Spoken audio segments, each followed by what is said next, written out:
O coração dispara, o corpo trava e a respiração acaba falhando diversas vezes.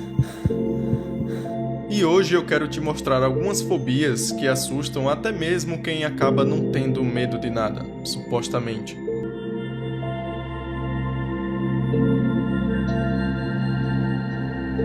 Existem medos que todo mundo entende, sejam eles a altura, o escuro ou até mesmo a dor. Isso meio que é o básico. Porém, a fobia não é exatamente isso. Fobia é quando o corpo entra em pânico antes da mente conseguir pensar. É algo irracional, intenso e até mesmo físico. Não é frescura. É uma ansiedade em um estado totalmente bruto. Para quem não tem, parece algo exagerado. E para quem tem, é como se algo invisível apertasse o peito absolutamente do nada.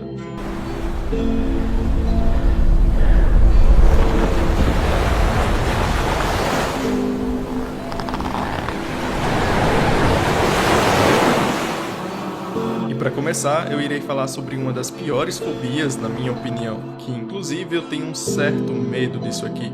A talassofobia é o medo intenso do oceano.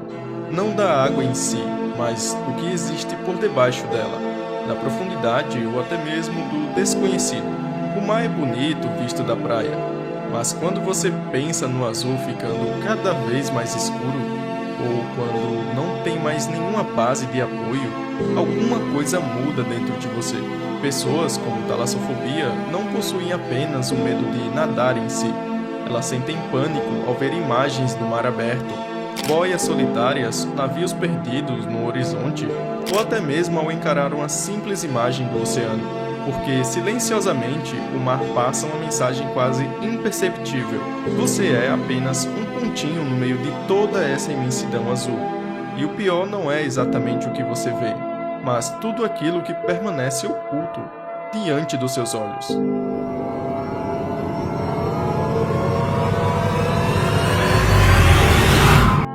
Eu mesmo tenho um certo receio sobre essa fobia, porque por mais que eu já entre na água, eu não tenho essa talassofobia extrema.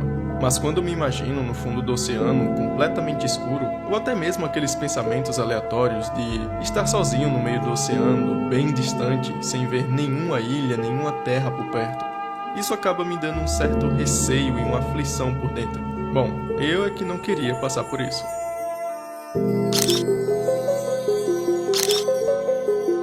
A megalofobia é o medo intenso de coisas gigantes, estruturas colossais ou objetos grandes demais para serem ignorados. Arranha-céus, estátuas gigantes, pontes intermináveis, navios absurdamente grandes. O problema não é a altura, e sim a escala. Pessoas com megalofobia se sentem esmagadas só de estar próximas dessas estruturas. O corpo reage como se estivessem em um perigo, mesmo sabendo que nada vai acontecer. Existe algo profundamente perturbador em olhar para algo grande demais, algo que foge do controle humano. É como se o cérebro te dissesse: isso é maior do que você deveria enfrentar. E mesmo quem não tem essa fobia, sente um certo desconforto estranho ao encarar imagens de algumas estruturas gigantescas surgindo no horizonte, quase como se estivessem vivas.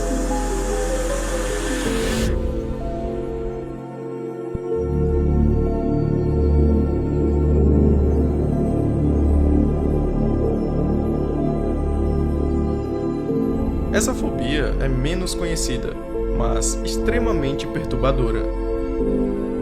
A submecanofobia é o medo intenso de estruturas artificiais submersas.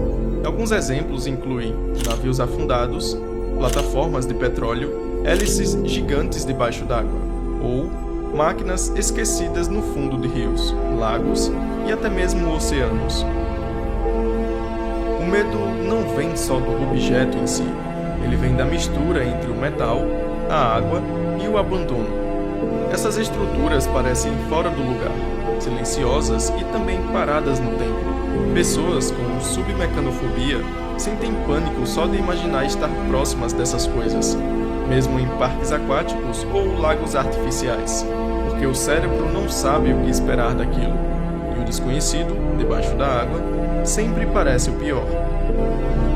Bom, eu mesmo também possuo outro receio dessa fobia, porque eu fico me imaginando e vendo esses seres sinistros, mecânicos debaixo da água. Lembra um pouco de FNAF também, né? Então, pra quem aí gosta, imagine Five Nights, só que debaixo da água. Isso causa um certo terror e um certo medo mesmo. Então é totalmente compreensível quem tem essa fobia. Love you, boys. Ready? 3, 2, 1.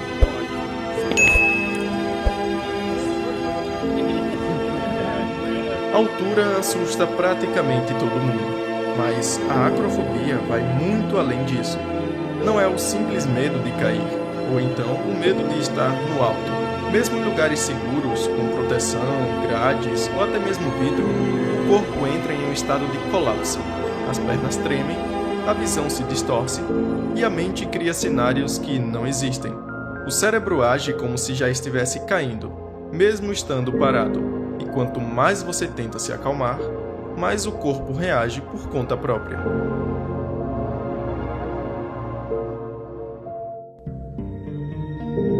A nictofobia é o medo intenso do escuro, mas não é aquele medo infantil que provavelmente você possuía na infância. Esse daqui é mais um medo do que o escuro permite imaginar. Quando as luzes se apagam, o mundo perde limites.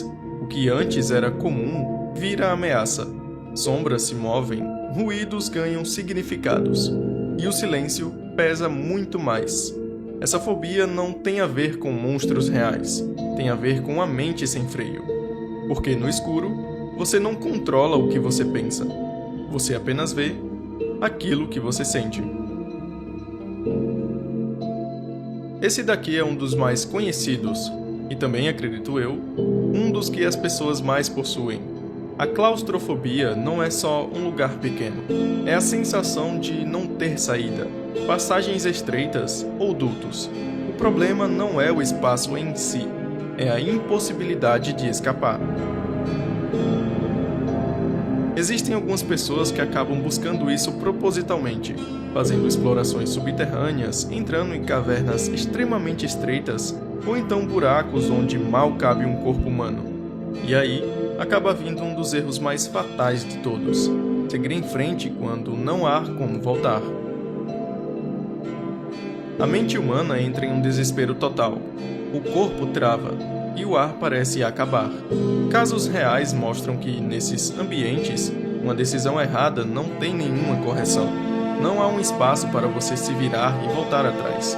E também não há nada que faça com que você possa recuar, somente seguir em frente, até onde os túneis permitir que você vá. A única coisa que sobra é apenas o pânico, e também o silêncio.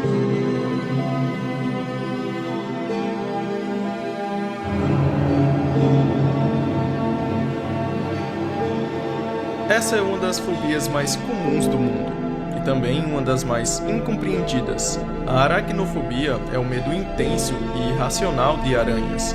Não é só um susto, não é também só um nojo. É na verdade um pânico totalmente real. Aranhas aparecem sem aviso. Pode ser no teto, na parede, dentro do seu sapato ou até mesmo em cima da cama. O cérebro acaba distorcendo tudo. Elas parecem maiores, mais rápidas, mais próximas do que realmente estão. Mesmo sabendo que a maioria não oferece perigo nenhum, a lógica não importa mais. E em casas antigas, sítios ou lugares afastados, esse medo vira um estado constante de alerta. Não importa se a aranha aparece, a expectativa já é torturante o suficiente. E aqui no Brasil existem diversas aranhas que provavelmente você já deve ter visto quase todas. Como aquelas que são pequenininhas e marrons, que provavelmente você já deve ter visto muito por aí, na parede ou em qualquer outro lugar. Ou até mesmo aquelas que fazem teias bonitas na janela, no teto ou em qualquer outro lugar por aí. Isso tudo porque aqui no Brasil elas são desse jeito. Agora imagine você estando lá na Austrália, onde os seres são extremamente gigantescos, e se depara com isso aqui. Pois é, então, por mais que a aracnofobia seja algo extremamente sinistro, é bom agradecer um pouco por você não estar lá. E no fim, é bom deixar claro que as fobias não são uma fraqueza, elas são alarmes quebrados da nossa mente. E o mais assustador de tudo isso é perceber que qualquer pessoa pode desenvolver uma. Até mesmo você que está assistindo esse vídeo, pode ser que não tenha medo de nada agora. Em algum momento, pode desenvolver medo de alguma coisa, até mesmo boba, por exemplo. Basta a experiência certa, ou até mesmo a experiência errada. E talvez, depois desse vídeo, você tenha descoberto que algum desses medos não é tão distante assim. Mas eu vou ficando por aqui. Se possível, comente aí embaixo sobre o que você achou do vídeo, ou se tiver alguma ideia de algum vídeo futuro que queira que eu traga aqui também. Eu vou ler todos aí, responder também, e ter essas ideias.